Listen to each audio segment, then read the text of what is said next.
Terima kasih pemirsa Anda masih menyaksikan Sumsel Menyapa, masih bersama saya Dika Saputra.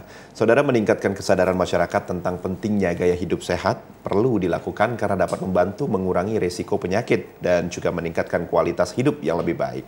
Lantas, bagaimana cara meningkatkan kesadaran masyarakat akan pentingnya gaya hidup sehat? Saat ini sudah bersama dengan saya ada Ibu Anissa Rahmawati selaku dosen Fakultas Kesehatan Masyarakat Universitas Sriwijaya. Selamat datang di TVRI Sumatera Selatan, Bu. Terima kasih, Mas Dika. Bu Anissa, kita berbicara tentang pola hidup sehat. Artinya memang akhir-akhir ini kalimat ini sering terdengar. Akan tetapi sebenarnya secara makna ini seperti apa?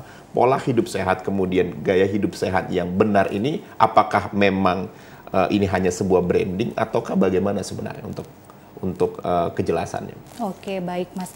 Kalau kita ngomongin gaya ya Mas, ya berarti ada upaya yang harus dilakukan. Bagaimana masyarakat ini mereka bisa menerapkan kebiasaan hidup sehat dan mereka juga bisa menghindari mana-mana sih perilaku yang tidak baik seperti itu, Mas. Oke, jadi perilaku yang tidak baik. Nah, adapun mungkin untuk gaya hidup sehatnya sendiri ini sebenarnya terbagi menjadi berapa hal. Apakah memang dari sisi makanan saja, ataukah fisik saja, ataukah cara berpakaian, atau sebenarnya seperti apa? Banyak ya Mas ya, kalau kita ngomongin gaya hidup sehat berarti kan yang saya katakan tadi ya, berarti harus ada kebiasaan-kebiasaan baik yang harus dilakukan oleh masyarakat itu sendiri. Bukan hanya dari makanan saja, tapi bagaimana gaya hidup mereka, lalu bagaimana mereka menjaga kualitas hidup mereka supaya mereka bisa menjadi lebih baik lagi, seperti itu Mas Dika. Artinya banyak hal-hal yang diperhatikan di situ. Baik. Kemudian kita juga melihat bahwasannya di tengah masyarakat urban saat ini kita melihat masyarakat yang sangat-sangat konsumtif dengan berbagai macam hal, kemudian juga pasar menyediakan itu. Artinya banyak sekali makanan cepat saji, kemudian dan lain sebagainya. Sebenarnya kalau dilihat dari sisi kesehatan seperti apa melihatnya? Iya, kalau kita ngomongin masalah kesehatan, memang ya Mas ya, sekarang ini kan yang perlu adanya awareness atau kesadaran dari masyarakat sendiri, bukan hanya mereka yang pola hidup konsumtif yang tadi Mas Dika bilang kayak gitu ya. Jadi bagaimana mereka itu mungkin timbulnya kesadaran bahwa sehat itu mahal. Oke. Jadi selain sehat itu mahal, mereka juga bisa menerapkan bagaimana sih apa upaya yang harus dilakukan supaya mereka ini tidak terhindar dari penyakit-penyakit seperti itu, Mas. Akhir-akhir ini juga kita cukup sering mendengar kabar bahwasannya anak yang umur 20 tahun ataupun 18 atau 19 tahun sudah mengalami penyakit yang lumayan parah. Sebenarnya kalau melihat dari tema kita yaitu tentang hidup sehat, apa yang sebenarnya menjadi warning bagi orang tua maupun bagi para pemuda sendiri sehingga bisa menjalankan pola hidup sehat itu? Oke, berarti kita ngomongin dampak ya Mas ya. Kalau kita berarti kan dampak apa sih yang ditimbulkan apabila masyarakat ini tidak menerapkan pola hidup atau gaya hidup yang sehat? Ya, betul. Jadi yang kita ketahui ya Mas Dika ya, saat ini timbul banyak sekali yang kita ketahui penyakit-penyakit degeneratif. Ya, jadi penyakit ini yang ditimbulkan dari pola hidup yang tidak sehat. Contohnya seperti misalnya yang Mas Dika katakan tadi, ada remaja yang masih muda atau bukan cuma remaja, anak-anak saat ini juga kan banyak anak yang kita temui ternyata obesitas. Ya, betul. Ya, lalu banyak kita temui yang menderita penyakit hipertensi, lalu gangguan jantung, diabetes yang kita temui itu semuanya karena dampak dari perilaku yang tidak sehat, Mas Dika. Dampak dari perilaku yang tidak sehat. Kemudian bagaimana cara agar dapat mendorong ini masyarakat atau orang-orang di sekitar kita untuk kembali menerapkan gaya hidup sehat? Karena kalau kita melihat bahwasanya di rentan waktu tahun-tahun atau juga di tahun 90-an, tahun 80-an, ini kayaknya jarang banget kita mendengar penyakit degeneratif tadi gitu. Kalau kita melihat apakah memang gaya orang tahun 80-an dan 90-an lebih sehat dengan gaya kehidupan saat ini atau bagaimana sebenarnya? Iya, kita coba bayangkan ya Mas Dika. Kalau zaman dulu kalau nggak masak itu nggak makan. Tapi saat ini saja gaya hidup kita aja Mas ya, kita malas masak sekarang bisa pesan dari online. Ya, nah, jadi kan memanjakan masyarakat. Lalu juga kalau kita flashback lagi ke belakang, Kalau dulu, zaman kita dulu, kalau misalnya masih anak-anak, kalau nggak main sama temen itu nggak enak ya Mas ya. Iya, betul. Nah saat ini coba kita lihat nih, anak-anak zaman sekarang itu kan semuanya cenderung ke gadget. Betul. Lalu hal tersebutlah yang menyebabkan aktivitas anak-anak sekarang ini mereka aktivitas fisiknya kurang, jadi menyebabkan mereka antisosial juga ya. Jadi antisosial juga, lalu mereka aktivitas tubuhnya juga kurang, jadi menyebabkan obesitas. Lalu juga kita temui juga kan, tidak heran saat ini bahkan orang tua sekalipun yang bekerja mungkin ya Mas ya, mereka itu kalau misalnya masak pastinya yang instan. Instan, betul. Ya, jadi zaman dulu kan kita harus masak dulu nih. Wah, sekarang ada yang instan-instan, yang praktis, dan itu memang mungkin salah satu keunggulan, tapi juga membahayakan bagi pola hidup anak itu sendiri, Mas. Oke, artinya sebenarnya kita harus lebih selektif lagi gitu. Betul. Baik dari sisi pola asuh, kemudian apa yang kita konsumsi juga. Nah, kemudian ini kan kita melihat bahwasanya ada hal yang cukup apa ya, kita bilang win-win solution. Artinya ketika memang yang satu sibuk bekerja, kemudian disiapkan juga dengan hal-hal instan ini, ada nggak sih sebenarnya taraf ukurnya terhadap makanan-makanan instan ini boleh kita konsumsi berapa bulan? Maksud saya berapa kali dalam waktu 1 bulan? Atau kita membatasi, ketika makanan instan cukup 1 minggu aja dalam 1 bulan, atau bagaimana sebenarnya? Oke, sebenarnya bukannya tidak boleh ya Mas Dika ya, tapi mungkin kita membatasi. Jadi mungkin kalau kita melihat ya, jadi bagaimana sih supaya kita bisa menerapkan gaya hidup yang sehat atau pola hidup yang sehat seperti itu. Jadi mungkin kembali lagi bukan hanya makanan Mas Dika. Yang pertama mungkin kita bisa melihat ya, yang pertama kita harus rajin aktivitas fisik. Aktivitas fisik. Oke, aktivitas fisik itu setiap harinya itu minimal 30 menit per hari ya Mas. Paling tidak kita berjalan, nggak perlu ke gym. Jadi kita aktivitas fisik, misalnya kalau ibu rumah tangga sudah membersihkan rumah, itu sudah merupakan aktivitas fisik yang dilakukan. Betul. Lalu juga misalnya anak sekolah, misalnya pada saat anak sekolah sekarang, ya diantar jemput, dan sedangkan aktivitas fisiknya jalan kaki, kalau kita dulu jalan kaki ya Mas ke sekolah. Sekarang faktanya dijemput antar kayak gitu. Jadi aktivitas fisiknya juga terbatas. Itu yang pertama Mas Dika. Lalu yang kedua, bagaimana sih supaya kita bisa menerapkan pola hidup sehat yang kedua? Yang kedua itu kita konsumsi makanan yang sehat Mas Dika. Konsumsi makanan yang sehat? Iya, konsumsi makanan yang sehat. Jadi upayakan kita bisa makan sayur dan buah setiap hari. Nggak perlu buah-buahan yang mahal, sayur-sayur yang mahal. Semua itu bisa tersedia kok Mas Dika ya. Nah lalu kita juga bisa membatasi yang tadi Mas Dika katakan, makanan-makanan fast food gitu, junk food, dan itu bisa ya berdampak buat kesehatan kita juga Mas Dika. Jadi selain aktivitas fisik, lalu tadi makanan sehat, lalu kita juga harus, nah saat ini yang Mas Dika yang kita temui, cuaca di luar ini seperti apa Mas Dika? Ekstrim banget ya. Betul. Nah jadi kita harus cukupi kebutuhan cairan tubuh. Oke, jadi cukupi kebutuhan cairan tubuh. Biasanya kita per hari itu minimal 2 liter konsumsi air putih Mas. Konsumsi air putih 2 liter. Konsumsi air putih. Jadi sekarang juga ada lagi trending nih, water fasting namanya Mas Dika. Ya, dan betul. itu bisa dijadikan sebagai ajang buat diet.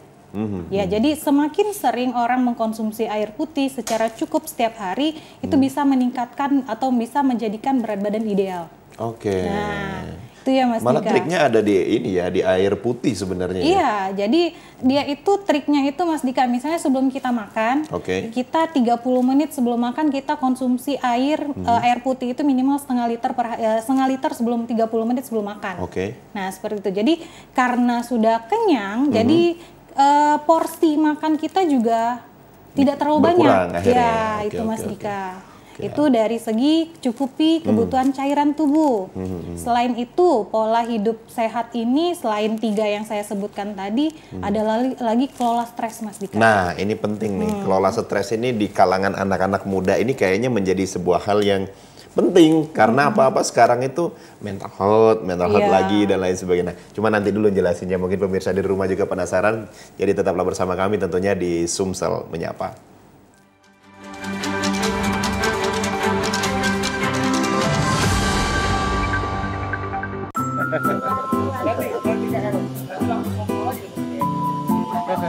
Riko, katanya Linda mau datang. Kok belum datang sampai sekarang? Winda mungkin Pak. Winda udah kita hubungin. Maklum lah dia kan lagi sibuk ngurus usaha kopinya Pak. Mungkin sebentar lagi dia datang. Hai, maaf ya telat. Biasalah jalanan macet. Ibu-ibu sosialita lah. Kan arisan kan di mana-mana. Mumpung lagi lengkap. Selfie yuk. Pak Erli, ini tangannya tidak boleh seperti ini Pak Erli. Oh iya, kan kita lagi masa pilkada. Untung belum ke foto ya. Jadi di masa pilkada sekarang ini, sebagai aparatur sipil negara atau ASN, dilarang untuk berpose foto dengan jari, menunjukkan angka, isyarat, dan juga simbol-simbol tertentu. Jaga netralitas, jaga kebersamaan, kerukunan, serta persatuan dan kesatuan.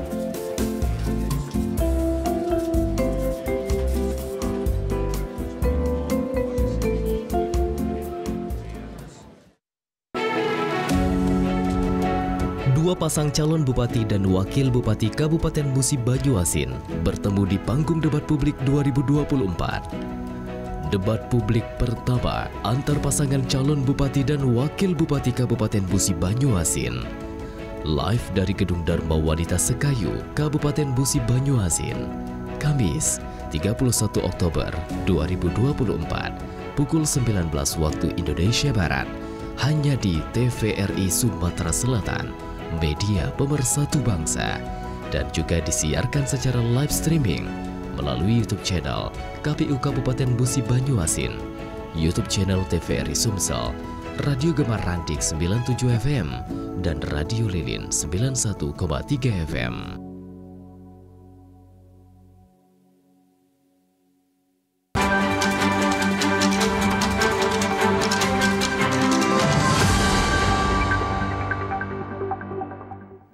Baik, terima kasih pemirsa, Anda masih menyaksikan Sumsel Menyapa, masih bersama saya Dika Saputra dan juga masih bersama dengan Bu Anissa, dosen dari Universitas Sriwijaya. Baik, tadi sempat terputus kita berbicara tadi pengelolaan stres. Ini poin-poinnya apa saja agar mungkin ini juga menjadi sebuah gaya hidup bagi masyarakat saat ini?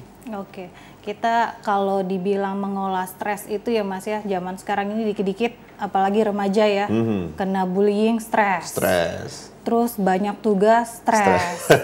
Jadi mereka ini jadikan excuse, jadikan alasan bahwa stres itu suatu momok yang sangat menakutkan bagi mereka. Padahal bagaimana cara kita mengelola stres, misalnya nih, setiap orang itu pasti punya istilahnya namanya coping stress ya Mas ya. Bagaimana cara individu itu mengelola stres sendiri. Biasanya tips yang harus dilakukan bagaimana cara mengelola stres itu mungkin kita bisa relaksasikan diri kita misalnya dengan hal-hal yang menyenangkan. Misalnya kalau misalnya kita suka nyanyi, ya refreshingnya dengan nyanyi seperti itu. Atau lakukan kegiatan-kegiatan yang menjadi hobi. Biasanya itu menjadikan break pada saat kita misalnya stresnya sudah menumpuk. Jadi itu memang harus sama seperti mesin. Kalau terlalu ditekan pasti akan drop seperti itu ya Mas ya. Nah, jadi bagaimana kita bisa meminimalisir stres tersebut dengan caranya coping stres tadi Mas. Kita cari tahu nih, kita kenali apa sih yang bisa menjadi kesukaan kita. Kesukaan kita, dan kalau misalnya kita lakukan secara suka, enjoy, pasti stres itu tidak akan terjadi Mas. Kalau kita berbicara juga tentang stres, akhir-akhir ini kan memang apa-apa kalau kata Bu Ica tadi baliknya menjadi sebuah alasan gitu. Kalau kita melihatnya sebenarnya stres ini sebenarnya sudah ada sejak dulu kah, atau baru-baru ini saja nih boomingnya, atau sebenarnya makin ke sini manusia terhadap penerimaan dan pengelolaan stresnya itu tidak sepandai manusia zaman dulu atau seperti apa sebenarnya? Iya, kalau kita balik lagi kalau kita ngomongin stres ya Mas, era zaman dulu dengan zaman saat ini yang dibilangnya Gen Z atau Gen Strawberry ya Mas ya, diibaratkan seperti ini Mas, kalau kita dulu mau diapain aja tahan banting, benar nggak? Oke, Ya. betul. Tapi coba deh kita ngelihat remaja saat ini, dikasih tekanan sedikit atau anak-anak saat ini kita marah, mereka justru makin marah. Ya. Ya berarti kan coping stres mereka ini yang tidak baik atau tidak tepat. Sehingga pada saat mereka sedikit diberikan tekanan, wah mereka akan semakin berontak. Seperti itu Mas. Nah jadi itulah yang membedakan mungkin zaman dulu kita kalau orang tua marah kita diam. Ya. Saat ini jangan sampai ya anak-anak sekarang kalau kita marah mereka pasti jauh lebih marah. Mahasiswa zaman sekarang misalnya ya Mas, karena kita skupnya mahasiswa nih kebanyakan. Kalau dulu diam, kalau diarahin sama dosen. Kalau sekarang wah dosennya marah bisa lapor ke orang tua, justru orang tuanya justru balik marah. Balik marah. Sebenarnya ini itu pola ya, Iya, pola asuh ya. Pola asuh bisa, tapi juga pola asuh itu juga mungkin karena tuntutan ya Mas ya. Tuntutan juga sih. Jadi harus saat dulu jujur ya kalau misalnya kita bilang dulu, kita dulu sekolah jalan kaki masih aman. Saat ini coba kasusnya sudah kriminal di mana-mana ya Mas. Betul. Membuat orang tua itu jadi aware, takut, jadi lebih ke posesif terhadap anak. Oke. Artinya sebenarnya bukan hanya dampak dari sekitar saja, tapi memang dampak dari global dan lingkungan ini juga mempengaruhi akhirnya gitu ya. Oke, kita berbicara lagi dari pengelolaan stres tadi, seperti itu poin-poinnya, mencari hal-hal yang kita suka, mengidentifikasi salah satunya dalam apa yang kita suka, kemudian mengerjakan itu. Oke, kemudian kalau dari sisi fisik untuk para kalangan Gen Z dan milenial lah kita sebut, karena saat ini mayoritas banyak sekali dipenuhi Gen Z dan milenial seperti itu. Nah, ini pengelolaan secara fisiknya tadi 30 menitnya seperti apa? Karena kita mengingat milenial dan Gen Z ini adalah saat ini untuk usia yang sangat-sangat produktif dalam hal bekerja. Bagaimana untuk mengatasi itu? Ya mungkin itu tadi ya Mas ya, kalau misalnya dibilang aktivitas fisik ya minimal 30 menit sehari, 30 menit setiap hari gitu ya Mas ya. Misalnya anak-anak zaman sekarang ini mungkin bisa kita libatkan dalam suatu kegiatan di rumah. Ya jadi mungkin kalau orang tua sekarang kan sering beranggapan nggak usah bantuin, yang penting belajar aja udah cukup biar orang tua yang ngerjain. Tapi sekarang ini coba deh kita libatkan mereka, jadi mereka itu juga bisa melakukan aktivitas fisik di rumah. Atau misalnya di sekolah, coba deh misalnya jalan jaraknya terlalu jauh, kita coba arahkan mereka jalan sebagian separuh jalan, nanti kita jemput di situ. Nah, jadi itu merupakan suatu budaya juga ya Mas. Bisa kita praktekkan supaya mereka ini bisa menerapkan aktivitas fisik seperti itu Mas. Kemudian ada pengaruh nggak sih mereka yang menerapkan pola hidup sehat, baik dari sisi fisik maupun dari sisi mental? Apakah ada pengaruh yang begitu signifikan ketika kita men-switch kehidupan kita yang sebelumnya tidak menerapkan pola hidup sehat dengan ketika kita sudah melakukan hidup sehat tersebut? Pasti ya Mas ya. Jadi bagaimana kita menempatkan kondisi dan situasi yang sekarang yang mungkin jadi para orang tua ini juga harus melek. Nggak bisa kita mendidik orang tua mendidik anak itu dengan pola asuh yang kolot dikatakan. Jadi kita harus masuk ke dunia mereka, mana yang mereka suka kita harus terlibat di sana juga Mas. Jadi memang harus seperti itu, memang karena generasi sekarang nggak bisa ya Mas ya, harus kita kekang seperti itu Mas. Kemudian dampaknya untuk para, kita berbicaranya tidak lagi remaja ya, kita berbicara memang usia produktif lah. Katakanlah seperti usia milenial yang memang saat ini di usia-usia 27 ataupun 25 sampai 30 gitu atau 35. Mereka yang memang saat ini sedang produktif dan tidak aware terhadap kehidupan pola hidup sehat ini, kemudian mencoba untuk pindah ke pola hidup sehat. Apakah nanti akan memiliki dampak yang baik dari sisi mental maupun dari sisi pekerjaan yang dijalani? Ada dampak yang signifikan nggak ketika kita merubah pola kita menjadi pola hidup sehat tadi? Baik, berarti itu balik lagi ke masalah perilaku ya Mas ya. Jadi untuk mengubah perilaku itu nggak mudah. Tidak mudah. Tapi kalau kita mulai membiasakan diri dari hal yang terkecil saja, misalnya tadinya kita tidak suka makanan yang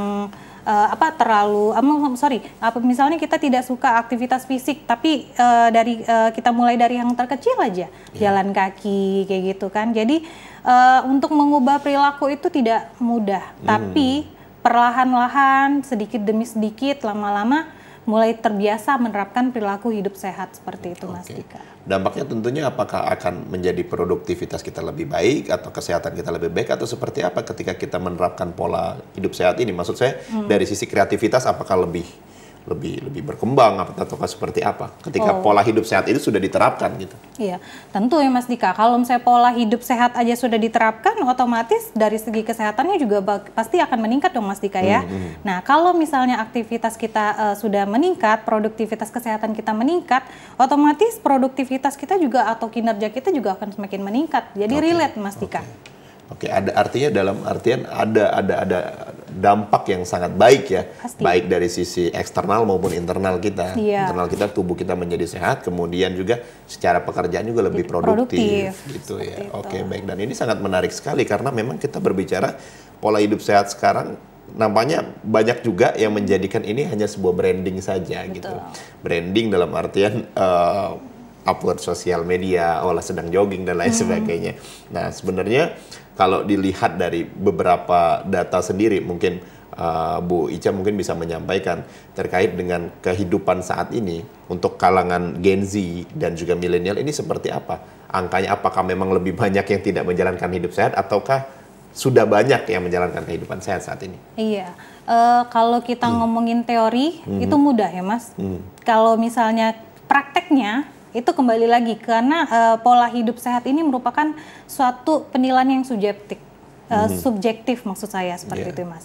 Jadi kalau misalnya kita berpikir sehat, pasti kesehatan kita juga akan makin sehat seperti itu Mas Dika. Artinya ada timbal balik seperti itu ya. Kemudian kita melihat sebenarnya yang paling penting juga dari sisi dukungan di pendidikan juga, dalam artian ruang lingkup pendidikan ya. Kita berbicara apakah memang di ruang lingkup pendidikan saat ini sudah mulai aware terhadap hal tersebut atau sebenarnya ini hanya menjadi sebuah teori saja dalam ruang lingkup pendidikan, karena kita berbicara gaya hidup sehat, artinya memang banyak sekali nih, apakah sudah ada kebijakan-kebijakan yang sudah dibuat oleh beberapa universitas ataupun sekolah yang mengharuskan mahasiswanya untuk hidup sehat atau bagaimana untuk sejauh ini sebenarnya masukannya bagaimana harusnya? Iya, seperti misalnya ya Mas ya, kalau kami dari segi akademisi ya Mas ya, pasti kita mempromosikan atau mengedukasi masyarakat, mengedukasi mahasiswa. Ya. Jadi paling tidak mereka ada aktivitas fisik, itu yang pertama. Lalu kalau di kampus itu mereka harus sedia tumbler Mas. Sedia tumbler? Iya, jadi mereka harus cukupi kebutuhan cairan tubuh. Itu yang paling penting. Lalu di kampus juga kita ada kantin sehat, Mas Dika. Jadi itu merupakan kebijakan-kebijakan yang sudah dilakukan untuk menggalakkan para remaja ini supaya bisa jadi lebih hidup sehat lagi seperti itu, Mas. Artinya memang hal-hal tersebut sudah ada beberapa kebijakan yang mendukung itu. Kalau dulu kan kita tumbler boro-boro bawa, ya seperti itu. Yang penting minum 1 gelas sudah cukup. Tapi sekarang kayaknya perlu untuk refill dan lain sebagainya. Nah, kemudian mungkin Bu Ica juga bisa memberikan statement terkait dengan saat ini banyak sekali makanan dan minuman yang memang di situ dibikin secara cepat, instan dan lain sebagainya. Kalau Anda mungkin bisa memberikan statement juga terkait dengan makanan dan minuman. Kita melihat beberapa waktu yang lalu sempat terjadi keracunan di kota Palembang untuk minuman anak seperti itu. Nah, Anda melihatnya apakah perlu ada sebuah kebijakan dari stakeholder terkait lah, kita berbicaranya seperti itu, agar bisa memfilter makanan dan minuman mana yang baik diedarkan atau tidak sebenarnya untuk saat ini? Kalau dari ranah kebijakan memang kita agak sulit membatasi ya Mas ya. Sebenarnya kontrolnya itu balik lagi ke keluarga. Karena kan keluarga itu merupakan unit terkecil dalam satu masyarakat ya Mas. Jadi kalau misalnya dari keluarganya sendiri aja sudah aware, misalnya peduli nih sama anaknya sendiri, jangan jajan sembarangan. Nah, jadi dari hal terkecil seperti itu saja, Mas. Jadi kalau misalnya dari ranah kebijakannya sendiri mungkin agak sulit membatasi. Sekarang aja kita lihat ya, Mas Dika ya, di warung-warung atau di toko-toko itu, wah, jajanan-jajanan yang berwarna-warni, itu yang sulit kita kontrol. Tapi kalau misalnya kita nggak bisa menghindari hal tersebut, Mas Dika. Tapi kalau misalnya kontrol diri sendiri dari rumah, dari keluarga, pastinya bisa mendoktrin si anak ini supaya jangan melakukan hal demikian. Seperti itu, Mas Dika. Karena kan kita melihat sekarang, ya katakanlah di swalayan seperti itu. Banyak sekali swalayan sekarang dan berbagai macam varian minuman dan makanan yang terkadang kita juga tidak mengetahui ingredients di dalamnya. Nah, apakah memang kalau di beberapa yang saya amati di beberapa tempat di luar Indonesia, mereka sudah memberikan warning-warning tersendiri. Nah, apakah mungkin ada masukan dari Bu Ica sebagai seorang dosen di Fakultas Kesehatan Masyarakat terkait dengan ini? Mungkin, minuman ini hanya untuk anak umur sekian atau bagaimana? Oke, jadi sekarang ini kita sudah mulai, Mas. Kalau dari saya pribadi ya, Mas ya. Jadi saya sudah mengajak keluarga pada saat kita mau membeli sesuatu itu lihat kandungan gizinya. Kan setiap produk pasti punya ya, Mas ya, label kadar gizinya. Betul. Jadi yang mana nih konsumsi gulanya terlalu tinggi, itu kita batasin seperti itu, Mas. Atau misalnya mana nih yang mengandung pemanis buatannya berlebih, itu yang kita batasi, Mas Dika. Oke. Artinya lebih aware lagi terhadap apa yang diminum, terhadap apa yang dimakan, karena dari situlah mungkin berbagai macam potensi penyakit juga bisa kita dapatkan ketika kita tidak aware. Sekali lagi terima kasih Ibu Anissa Ramawati SKM MKM, dosen Fakultas Kesehatan Masyarakat, sudah bergabung bersama kami di Sumsel Menyapa untuk hari ini. Nanti kita akan berbincang di lain waktu, mungkin di lain kesempatan juga terkait dengan gaya hidup sehat ini. Sekali lagi terima kasih, mungkin selamat beraktivitas, dan juga untuk pemirsa yang ada di rumah, terima kasih sudah menyaksikan tayangan ini. Saya Dika Saputra mewakili seluruh kerabat kerja bertugas pamit undur diri. Selamat siang dan sampai jumpa.